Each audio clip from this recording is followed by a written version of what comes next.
Gubernur Aceh Muzakir Manaf atau Mualim menegaskan bahwa kemajuan olahraga Aceh hanya dapat dicapai melalui kerja nyata dan dukungan anggaran yang memadai. Hal itu disampaikan dalam pelantikan Ketua dan Pengurus KONI Aceh masa bakti 2025-2029 yang dilantik langsung oleh Ketua KONI Pusat Marsiano Norman di Anjung Monmata, Komplek Meligo Gubernur Aceh, Senin 24 November 2025 malam.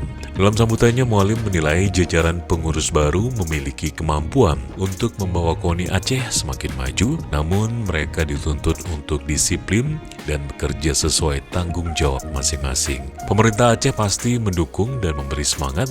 Kami berikan dana secukupnya karena tanpa dukungan anggaran olahraga tidak akan maksimal, tambah Mualim. Mualim juga mengenang masa kepemimpinannya di KONI Aceh. Ia menyebut capaian 8 medali emas pada PON Jawa Barat sebagai momentum kebangkitan olahraga Aceh. Pada masa tersebut pula, Aceh berhasil memperjuangkan diri sebagai tuan rumah PON 2024. Sementara itu, Ketua Umum KONI Pusat Marsiano Norman menyampaikan keyakinannya bahwa KONI Aceh di bawah kepemimpinan baru mampu meningkatkan kualitas pembinaan atlet. Ketua KONI Aceh Saiful Bahri ataupun Yahya menegaskan bahwa tanggung jawab pengurus saat ini sangat besar, terutama mempertahankan posisi 6 besar nasional pada PON mendatang.